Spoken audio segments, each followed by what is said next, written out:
প্রতিযোগিতায় নেমেছে আগে সংস্কার নাকি আগে নির্বাচন। আমরা আজকে অনেক কথা বলছি যে আমাদের আওয়ামী লীগ নিষিদ্ধ করতে হবে, তাদের কর্মসূচি নিষিদ্ধ করতে হবে, তাদের রেজিস্ট্রেশন বাতিল করতে হবে। ওই পশ্চিমাদের দৃষ্টিভঙ্গি কোথায় ছিল যখন হেলিকপ্টার থেকে গুলি করে আমাদের ছোট্ট শিশুদেরকে হত্যা করা হয়েছে? যে যদি এই বাংলাদেশের আগামী নির্বাচনে আবার আওয়ামী লীগ না আসে, তাহলে ওই ভারত কি না কি মনে করে বসে, যেহেতু ভারত আমাদের তিন দিকে আছে। কিন্তু ওই আধিপত্যবাদী ভারতের দিকে আমরা ঘৃণা করেও আর তাকাবো না। যেই ভারত এতগুলো খুনের হুকুমকারী ওই খুনি হাসিনাকে আশ্রয় দিয়েছে, সেই হাসিনাকে এই বাংলাদেশে ফেরত দেওয়ার পূর্ব পর্যন্ত ভারতের সাথে বাংলাদেশের সম্পর্ক স্বাভাবিক হতে পারে না। কিন্তু যেই ছাত্র জনতা রাজপথে নেমে জীবন দিয়ে এই খুনি হাসিনাকে দেশ ছাড়া করেছে, এগুলোর বিচার হওয়া পূর্ব পর্যন্ত বাংলাদেশে অন্য কোনো কিছু নাম নেয়া এই অন্তর্বর্তীকালীন সরকারের মুখে মানায় না। আজ এই শাহবাগের উন্মুক্ত মঞ্চে আমরা আবারও দাঁড়িয়েছি। জুলাই অভ্যুত্থানের 8 মাস পেরিয়ে 9 মাসে গিয়ে দাঁড়িয়েছি। কিন্তু সবচেয়ে দুঃখের কথা হচ্ছে, আজ শহীদ পরিবার আহত যোদ্ধাদেরকে সাথে নিয়ে আমরা যে দাবিতে এখানে দাঁড়িয়েছি, সেই দাবি পূরণ হওয়ার কথা ছিল 2024-এর ওই আগস্টে। আমরা আজকে অনেক কথা বলছি যে আমাদের আওয়ামী লীগ নিষিদ্ধ করতে হবে, তাদের কর্মসূচি নিষিদ্ধ করতে হবে, তাদের রেজিস্ট্রেশন বাতিল করতে হবে। কিন্তু আমাদের জায়গা থেকে এই কথাগুলো এই মঞ্চে আজ কেন দাঁড়িয়ে বলতে হচ্ছে?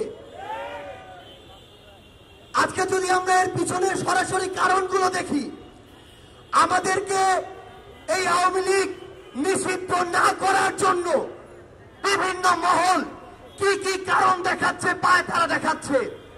তারা আমাদেরকে শোনায় যে বহির্বিশ্বে তাদের ইমেজ ক্ষুণ্ণ হতে পারে।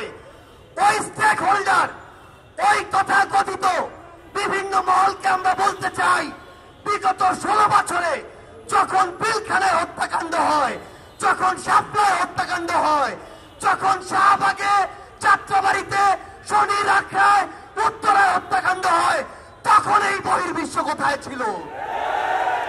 তারা আমাদেরকে ওই পশ্চিমাদেরকে দৃষ্টিভঙ্গি দেখায়।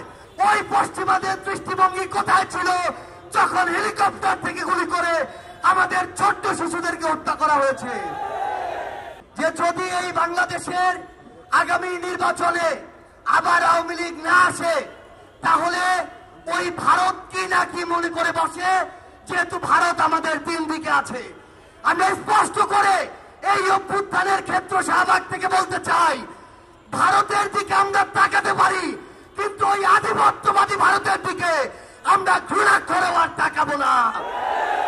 যেই ভারত এতগুলো খুনের হুকুমকারী ওই খুনি হাসিনাকে আশ্রয় দিয়েছে, সেই হাসিনাকে এই বাংলাদেশে ফেরত দেওয়ার পূর্ব পর্যন্ত ভারতের সাথে বাংলাদেশের সম্পর্ক স্বাভাবিক হতে পারে না। খাতা কলমের সম্পর্ক আর জনগণের সম্পর্ক কোনদিন এক হতে পারে না। আমরা ভারতকে স্পষ্ট করে একটা কথা বলি, বাংলাদেশের সাথে যদি প্রতিবেশীর সম্পর্ক আগামীতে তারা দেখতে চায়, তাহলে যে সকল খুনিকে তারা ওই জায়গায় আরাম-আয়েশের স্থাপনা, আবাসন দিয়ে রেখেছে, তাদেরকে বাংলাদেশে পাঠাতে হবে এবং বাংলাদেশের মাটিতেই তাদের এই বিচার হতে হবে। আজকে থেকে 10 মাস আগে বাংলাদেশের অধিকাংশ মানুষ তাকিয়ে থাকতো কখন বাংলাদেশকে বিভিন্ন জায়গায় স্যাংশন দেয়া হবে, কখন আমেরিকা হস্তক্ষেপ করবে, কখন হাসিনা মারা যাবে, কখন পরের ইলেকশন আসবে, তারপরে তারা মাঠে নামার প্রস্তুতি নিত।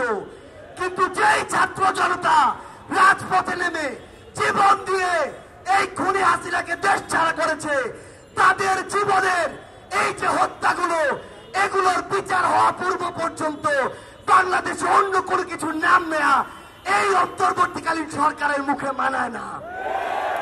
রাজনৈতিক দলগুলো আজকে সময়ের বিবেচনায় প্রতিযোগিতায় নেমেছে। আগে সংস্কার নাকি আগে নির্বাচন? মাথায় স্পষ্ট করে ঢুকিয়ে রাখুন, সংস্কার নাকি নির্বাচন। এই খেলা বাদ দিয়ে প্রতিযোগিতায় নামুন, যে সবার আগে হতে হবে এই হত্যাকাণ্ডের বিচার। সেই তাপস, নানক, কাদেরদের প্রত্যক্ষ মদদে এই বাংলাদেশে খুনি হাসিনার হুকুমে এবং ভারতের প্রেসক্রিপশনে এই পিলখানা হত্যাকাণ্ড হয়েছে, শাপলায় হত্যাকাণ্ড হয়েছে, জুলাইয়ের হত্যাকাণ্ড হয়েছে। সেই হত্যাকাণ্ডের বিচার হওয়ার পূর্ব পর্যন্ত এই বাংলাদেশে অন্য কোনো কিছু কখনোই প্রাসঙ্গিক হতে পারে না। সকল রাজনৈতিক দলের উদ্দেশ্যে একটি কথাই বলবো, এই যে জেনারেশন, এই জেনারেশনকে ভয় করুন, এই জেনারেশনকে ভয় করুন।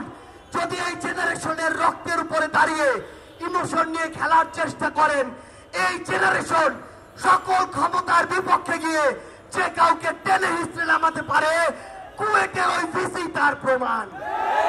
আমরা ইনকিলাব মঞ্চ তারা সকলকে নিয়ে আজকের এই শহীদ মার্চের আয়োজন করেছে। এই মঞ্চের সকল শহীদ পরিবার, সামনে থাকা সকল আহত যোদ্ধাকে সামনে রেখে একটি কথাই বলি, এই অন্তর্বর্তীকালীন সরকারের সবচেয়ে বড় লেজিটিমেসি হচ্ছে এই শহীদরা, এই শহীদদের হত্যার বিচার করার পূর্ব পর্যন্ত এই অন্তর্বর্তীকালীন সরকার যদি অন্য কোনো কিছুর চিন্তা করে, তাহলে তারা তাদের সারা জীবনের এই রক্তের দায়বদ্ধতা কখনো এড়াতে পারবে না। ইনকিলাব জিন্দাবাদ।